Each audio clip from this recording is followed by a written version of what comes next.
नमस्कार।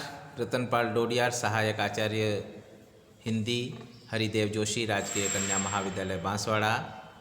जैसा कि पिछले अध्याय में हमने पढ़ा था, केशवदास जी रामचंद्रिका की रचना करते हैं और रामचंद्रिका की रचना से पहले वे गणेश जी की स्तुति, माँ सरस्वती की स्तुति और श्री राम की वंदना करते हैं और इसके बाद में रामचंद्रिका की रचना करते हैं। रामचंद्रिका, संपूर्ण रामचंद्रिका हमारे पाठ्यक्रम में नहीं है, लेकिन उसका एक भाग विशेष जिनमें अंगत रावण संवाद, इसका एक भाग है, एक प्रसंग है। जैसा कि आपने देखा होगा कि जहाँ राम रावण का युद्ध लगभग तय हो चुका था और उस समय एक अंतिम मौका देने के लिए रामदूत के रूप में अंगद को भेजते हैं रावण के दरबार में कि उनको समझा दें कि अगर आप अब भी हमें सीता लौटा दें तो हम बिना युद्ध किए यहाँ से चले जाएंगे। किसी भी तरह की जन धन हानि न आपको होगी न हमको होगी। हमारा उद्देश्य केवल सीता को प्राप्त करना है, न कि आपके राज्य को प्राप्त करना। इसलिए अगर आप समझ सकते हैं तो आपको एक अवसर हम दे रहे हैं, अगर आप नहीं समझते हैं तो अंतिम विकल्प हमारे पास युद्ध के सिवा कुछ भी नहीं है। तो यहाँ पर राम का भी यही मानना था, केशवदास जी के अनुसार, कि रावण एक विद्वान भी है, तो हो सकता है ज्ञानी भी हैं, उसको ये बात समझ में आ जाए और वो सीता को अगर हमें लौटा दे तो हम उसको लेकर के चले जाएंगे बिना रक्तपात के, बिना किसी तरह का जन धन हानि के, बिना युद्ध को टाला जा सकता है। यहाँ एक संदेश भी है कि वार्ता से अगर किसी युद्ध को टाला जा सकता है तो ऐसा मौका देना चाहिए। तो यहाँ राम मौका देते हैं और उसके लिए बाली के पुत्र अंगद को रावण के पास भेजते हैं अपना समाचार लेकर के, अपना संदेश लेकर के। और रावण के दरबार में जब अंगद पहुंचता है तो वहाँ का दृश्य यहाँ पर देखने को मिलेगा। साथ ही अंगद और रावण के बीच में किस तरह का संवाद होता है, क्योंकि दोनों ही विद्वान हैं, दोनों ही बुद्धिमान हैं और दोनों ही बड़े कूटनीतिज्ञ हैं। तो उन दोनों की बात यहाँ पर सुनने को मिलेगी इस प्रसंग के दौरान हमको। अंगत रावण संवाद देखिएगा आप। अंगत कूदी गए जहाँ आसनगत लंकेश, मनु मधुकर करहाट पर शोभित श्यामल। जैसा कि अंगत रावण संवाद हमने अभी पढ़ा, अंगत कूदी गए जहाँ आसनगत लंकेश, मनु मधुकर करहाट पर शोभित श्यामल वेश।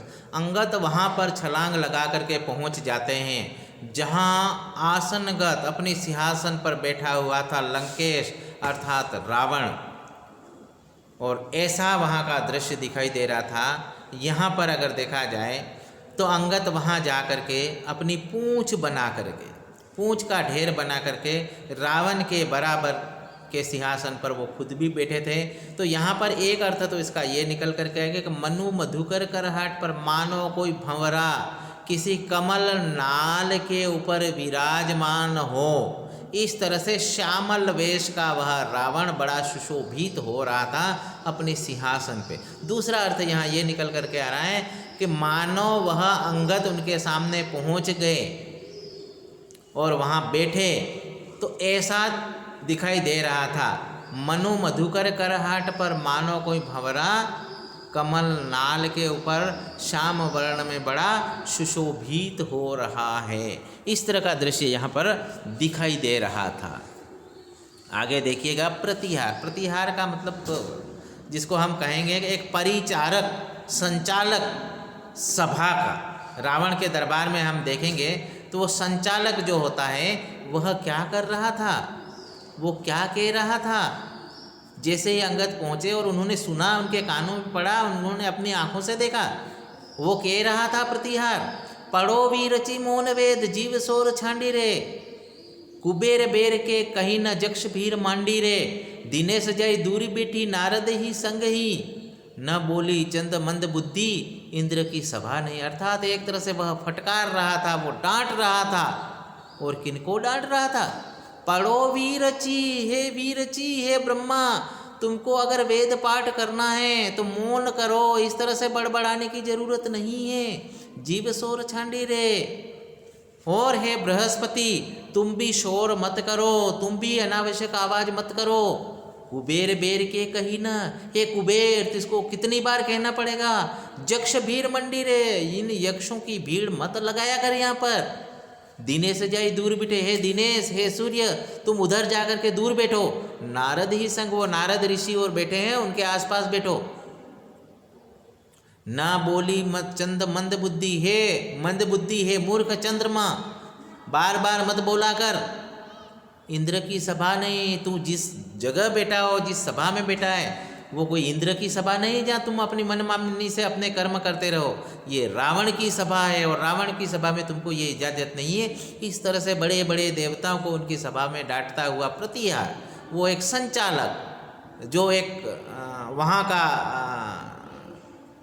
उस रावण के दरबार का, तो इस तरह का दृश्य देख करके और इस तरह से उनका अपमान करते हुए देख करके और बड़ा गुस्सा आ जाता है अंगद को।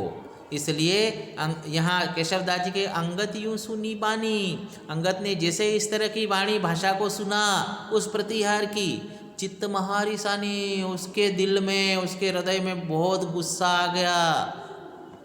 ठेली के लोग आने से, ठेली के लोग आने से, यानी लोगों को इधर उधर ठेल करके, धक्का मुक्की करके, रास्ता बना करके जाई सभा महा बेटे, बीचों बीच सभा में जा करके वह बैठ गया गुस्सा करते हुए।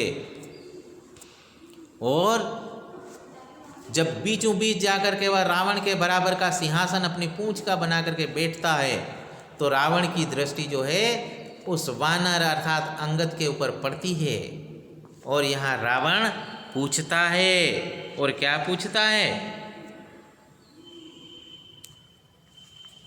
कौन हो, यानी तुम कौन हो? पठाए सो कौन ही, छोटे छोटे संवाद हैं यहाँ, संवाद की दृष्टि से बड़ा सटीक है। कौन हो यानी तुम कौन हो? पठाए सो कौन ही, तुमको किसने भेजा है? हया तुम्हें यहाँ काम है, और यहाँ पर तुम्हारा क्या काम है? तुम यहाँ कैसे आए हो? तब देखिए यहाँ अंगद अपना जवाब देता है। वो कहता है कि जाति वानर, मैं वानर जाति का हूँ, अर्थात मैं वानर हूँ। लंका नायक दूत, मैं लंका के राजा का दूत हूँ। अंगद नाम है, और मेरे नाम को अगर जानना चाहते हो तो मेरा नाम है अंगद। अर्थात उन्होंने अपना परिचय जिस ढंग से दिया अंगद ने, वो भी बड़ा चातुर्यपूर्ण है। उन्होंने कहा मैं वानर जाति का अंगद हूँ और लंका के राजा का दूत हूँ।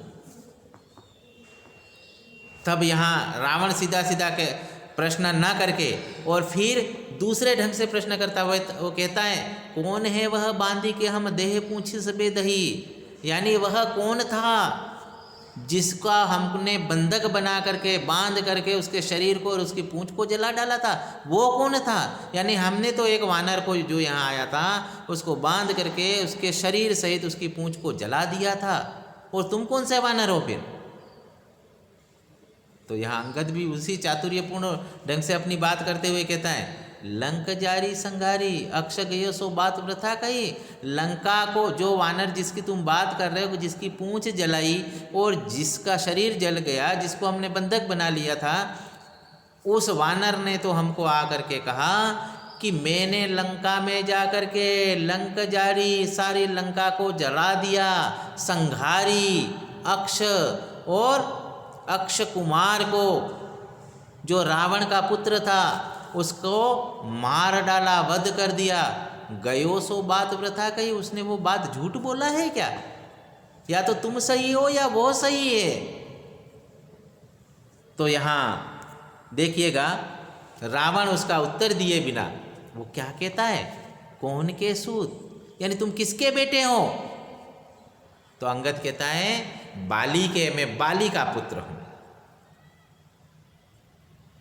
वह कौन बाली? रावण कहता है वह कौन बाली, कौन से बाली के बेटे हो तुम? कौन बाली कौन है? तब यहाँ अंगद कहता है स्वाभिमान पूर्वक, ना जानिए, तुम बाली को नहीं जानते हो, तुम्हें नहीं पता बाली कौन है। मैं उस बाली का बेटा हूँ जिसने कांख चापी तुम्हें जो सागर साथ नहात बकानी है, जिसने अपनी कांख में दबा करके तुम्हें सातों सागर में वो नहाता फिरा था, उछल कूद करता फिरा था। मैं उस बलवीर, उस शक्तिशाली बाली का पुत्र हूँ। तब अंगद क्या कहता, रावण क्या कहता है, हे कहाँ वह वीर, अर्थात अच्छा वो बाली है, वह वीर है, वह शक्तिशाली है, वो है कहाँ अभी। तो अंगद कहता है कि अंगद देवलोक बतायो। अंगद कहता है कि वह तो देवलोक गमन कर गए, अर्थात मृत्यु को प्राप्त हो गए, अर्थात स्वर्गवासी हो गए।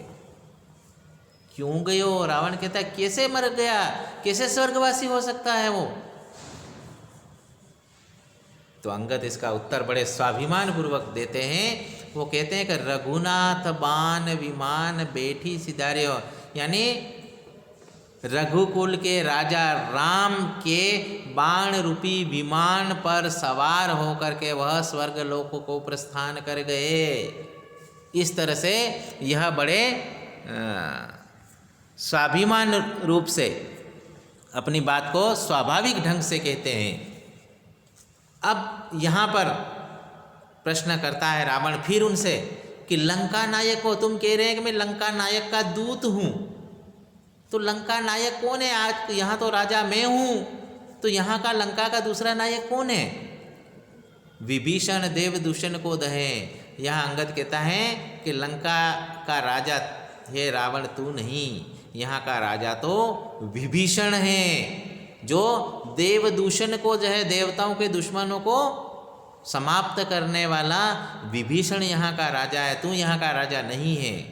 तब रावण वो अगला सवाल करता है और कहता है मोही जीवित हो ही क्यों, मुझे जीवित रहते ही क्यों, मैं तो जिंदा हूँ और मेरे जीते जी वो कैसे बन सकता है यहाँ का राजा।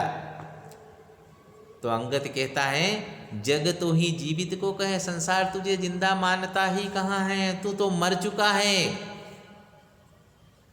तो यहाँ रावण फिर प्रश्न करता है मोही को जग मारी है, यानी मुझे संसार मार देगा। रावण ने यहाँ प्रश्न यानी व्यंग्यात्मक ढंग से अपनी बात रखी कि मोही को जग मारी है, मुझे क्या संसार मार देगा, या संसार मुझे मरा हुआ मान लेगा, या संसार के कहने से मैं मर जाऊंगा। तो यहाँ अंगद उसका उत्तर देते हुए कहता है कि संसार को मारने की जरूरत है नहीं रावण, तू तो दर बुद्धि तेरी जानिए, तेरी दुष्ट बुद्धि, तेरी भ्रष्ट बुद्धि ने तुझे मार दिया है, तुझे दूसरा कोई नहीं मार सकता, तेरी अपनी भ्रष्ट बुद्धि ने, तेरे अपने कुमार्ग ने तुझे मारा है।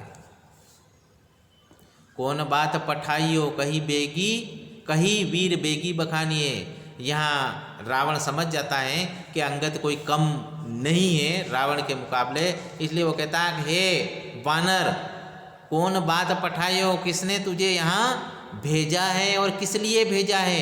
कही वीर बेगी बखाने, जल्दी जल्दी जो है तू अपनी बात मुझे बता कि तेरे यहाँ आने का उद्देश्य क्या है और तुझे यहाँ किसने भेजा है और तू यहाँ मुझसे क्या चाहता है, जल्दी जल्दी अपनी बात को मेरे सामने रख दे।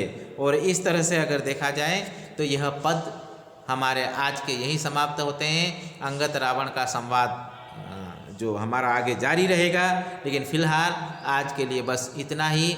इन सारे पदों में आप देखेंगे तो छोटे छोटे सटीक संवाद जिसमें रावण और अंगद दोनों बराबरी के दर्जे के दिखाई दे रहे हैं। और वाक चातुर्य की दृष्टि से देखें तो केशवदास जी ने इन पदों में संवाद शिल्प का बड़ा अनूठा प्रयोग किया है, जो बड़ा प्रभावी जान पड़ा है। बाकी आगे का फिर देखेंगे। आज तक के लिए आप सबका बहुत बहुत धन्यवाद।